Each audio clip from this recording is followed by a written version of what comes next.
हिंदी की व्याकरण और संधि के नियम, हिंदी की व्याकरण और संधि के नियम, संज्ञा के प्रकार और सर्वनाम के भेद, उपसर्ग के आगे और प्रत्यय के पीछे, और मैं आप सभी लोगों के बीचों बीच एक नया टॉपिक जिसका नाम है वाच्य ले आया हूं। आप सभी लोगों का स्वागत है हमारे इस शांति क्लासेस यूट्यूब चैनल पर। आज हम नया टॉपिक स्टार्ट कर रहे हैं जिसका नाम है वाच्य। हमने पीछे भी क्रिया, काल, वचन वगैरह टॉपिक पढ़ लिए हैं, जिसमें मैंने कैप्सूल टाइप पढ़ाया है, जिससे आपको प्रश्न तो सही हो रहे हैं और टेक्निक और माध्यम से पढ़ाया है, जिससे आपको थ्योरी ना देकर डायरेक्ट ट्रिक और समझाने का प्रयत्न किया। वैसे ही आज हम वाच्य पढ़ेंगे। क्या है ये वाच्य, किसे कहते हैं? तो वाच्य, जैसे कि मैं आपसे बातें कर रहा हूं तो ये क्या है? ढंग है, मेरा तरीका है। तो वाच्य किसे कहते हैं? बोलने का ढंग या तरीका ही वाच्य है। वाच्य किसे कहते हैं? बोलने का ढंग या तरीका ही वाच्य है। वाच्य मुख्यतः 3 प्रकार के होते हैं। जिस प्रकार काल के 3 भेद थे, उसी प्रकार वाच्य के 3 भेद है। जैसे कि पहला है कर्तवाच्य। तो जिस वाक्य में क्रिया का सीधा फल कर्ता पर पड़े उसे हम कर्तवाच्य कहते हैं। सेकंड भेद है कर्मवाच्य। कर्मवाच्य, जिस वाक्य में क्रिया का सीधा फल कर्ता पर न पड़कर कर्म पर पड़े उसे हम कर्मवाच्य कहते हैं। तीसरा भेद है भाववाच्य, जिसमें भाव और विचार होते हैं। क्या होते हैं? भाव और विचार होते हैं। जिसमें इस प्रकार के वाक्य में क्या होता है? मुझसे अब पढ़ा नहीं जाता, मुझसे अब भागा नहीं जाता, उससे अब खेला नहीं जाता। इस प्रकार के असमर्थता के वाक्य होते हैं। और इसमें कहीं ना कहीं समर्थता के भी वाक्य होते हैं, जैसे कि उससे अभी तो पढ़ा जाता है, उससे अब भागा जाता। इस प्रकार के वाक्य भाववाच्य के लिए प्रयोग हो गए। अब कौन सी क्रिया किस वाच्य में होगी वो पढ़ेंगे। सबसे पहले कर्तवाच्य। इसमें क्रिया अक्रमक और सक्रमक दोनों हो सकती है। और क्या है? कर्मवाच्य। कर्मवाच्य में क्रिया का सीधा फल कर्म पर पड़ता है, इसी कारण इसमें सक्रमक क्रिया होगी। और भाववाच्य में, जिसमें भाव और विचार होते हैं, उसे हम अक्रमक क्रिया की दशा से देखते हैं, तो इसमें क्या होगी? अक्रमक क्रिया होगी।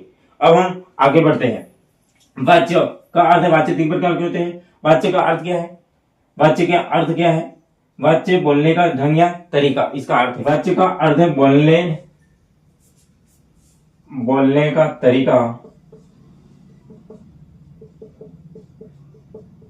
तरीका से है। और वाच्य 3 प्रकार के होते हैं।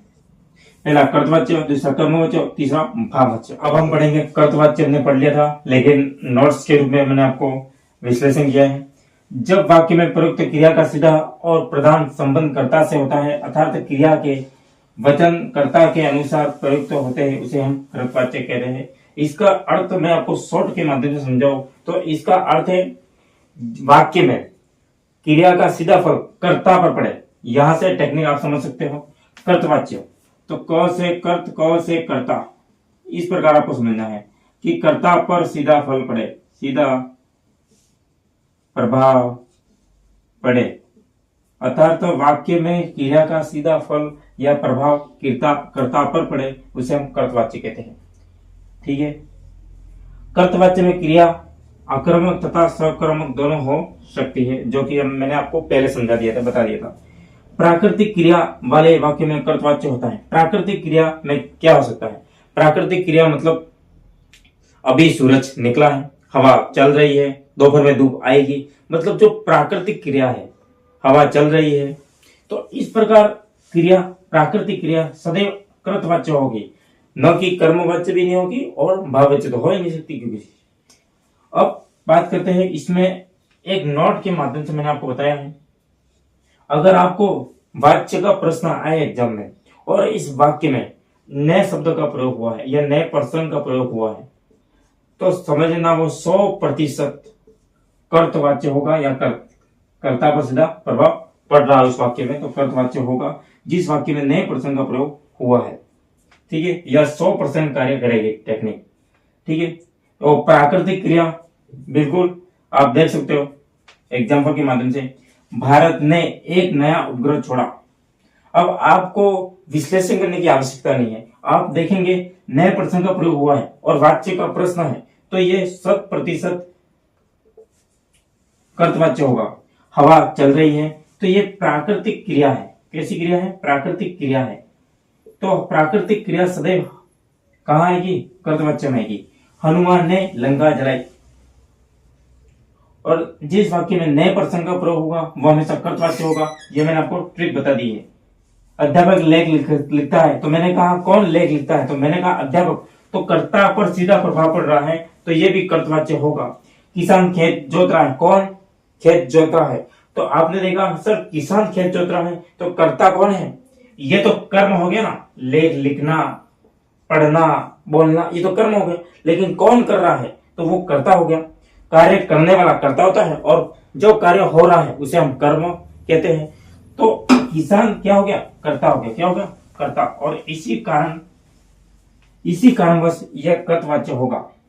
अब दूसरा हमारा है जिसे हम कर्मवाच्य कहते हैं। आगे बढ़ते हैं, जैसे कि अब हम आगे बढ़ते हैं। कर्मवाच्य, क्रिया का सीधा फल कर्ता पर न पड़कर कर्म पर पड़े, उसे हम कर्मवाच्य कहते हैं। जब वाक्य में प्रयुक्त क्रिया का सीधा संबंध वाक्य में प्रयुक्त कर्म से होता है, अर्थात क्रिया के लिंग वचन कर्ता के अनुसार न होकर कर्म के अनुसार हो, उसे हम कर्मवाच्य कहते हैं। कर्मवाच्य में सदैव सक्रमक क्रिया ही होगी, जो हमने पढ़ गए थे। आगे हमने पढ़ लिया था कि कर्मवाच्य में सदैव सक्रमक क्रिया ही होगी, जबकि कर्तवाच्य में क्रिया सक्रमक भी थी और अक्रमक भी थी, जबकि कर्मवाच्य में क्रिया सदैव सक्रमक ही रहेगी। इसमें कर्ता के साथ से या के द्वारा, वेरी इंपॉर्टेंट यह है, इसके द्वारा हमारे लगभग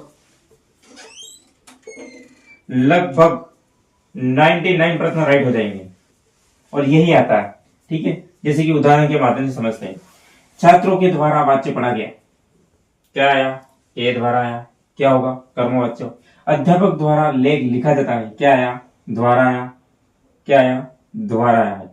तो पुस्तक लड़के द्वारा पढ़ी जाती, क्या आया, द्वारा आया। मतलब के द्वारा या से विभक्ति का प्रयोग होता है, तो समझना वह 100% कर्मवाच्य है। निहारिका से गीत गाया गया, मैंने कहा के द्वारा या फिर से विभक्ति का प्रयोग 100% किसमें होगा, कर्मवाच्य में होगा।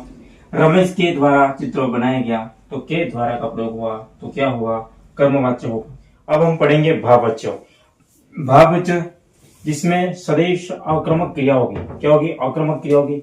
भाववाच्य में अन्य पुरुष, एक वचन व पुल्लिंग का प्रयोग होता है। इंपॉर्टेंट है, सीधा प्रश्न आता है इसमें से, है ना। ने और को विभक्ति का प्रयोग होगा। 90% हमारा इसमें ही काम हो जाएगा, ने और को विभक्ति। और इस असमर्थता के भाव से आपको समझना कि आक्रामक क्रिया है, वहां से आप समझ लेंगे। लेकिन इस ने और को भी से भी हमारा काम हो जाता है, जैसे कि यह समझिए, मरीज से चला नहीं जाता, मैंने कहा पहले ही, चला नहीं जाता, भागा नहीं जाता, पढ़ा जाता है, नहाया नहीं जाता। इस प्रकार के शब्द आए जो असमर्थता का भाव व्यक्त करे, उसे हम कहते हैं भाववाच्य में रखते हैं। मरीज से चला नहीं जाता, तो इसमें चला नहीं जाता। देवी से गाया नहीं जाता, अब लता से गाया नहीं जाता, गाया नहीं जाता। अमन से पढ़ा जाता है, अमन से पढ़ा जाता है। इसमें क्या है, समर्थता का भाव है, किसमें, इसमें और समर्थता का भाव है। भाववाच्य में इस पे क्रिया जो है इसमें कर्म और कर्ता पर प्रभाव न पड़ता है। कर्म और कर्ता पर इसका प्रभाव न पड़कर असमर्थता या समर्थता के भाव को व्यक्त करता है, तो उसे हम भाववाच्य कहेंगे। जैसे कि उदाहरण के माध्यम से हम समझ गए हैं। जैसे कि आगे बढ़ते हैं। पिताजी ने, क्रिस को ने और को विभक्ति का प्रयोग हुआ है, ने और को विभक्ति का प्रयोग होगा, वहां हमेशा भाववाच्य का प्रयोग होगा। पिताजी ने क्रिस को मारा, पिताजी ने किसको मारा, क्रिस को मारा। अध्यापक ने बच्चों को पढ़ाया, अध्यापक ने किसको पढ़ाया, बच्चों को पढ़ाया। इसमें ने और को विभक्ति का प्रयोग हुआ है। क्रिस से अब पढ़ा नहीं जाता, क्रिस से क्या नहीं होता, अब पढ़ा नहीं जाता। पहले पढ़ता था, लेकिन अब क्रिस से पढ़ा नहीं जाता, तो इसमें पढ़ा नहीं जाता विभक्ति का प्रयोग हुआ है, अर्थात असमर्थता का भाव प्रकट हुआ है, असमर्थता का भाव व्यक्त हुआ है। इसी बीच मैं इस क्लास का समाप्त की घोषणा करता हूं। धन्यवाद।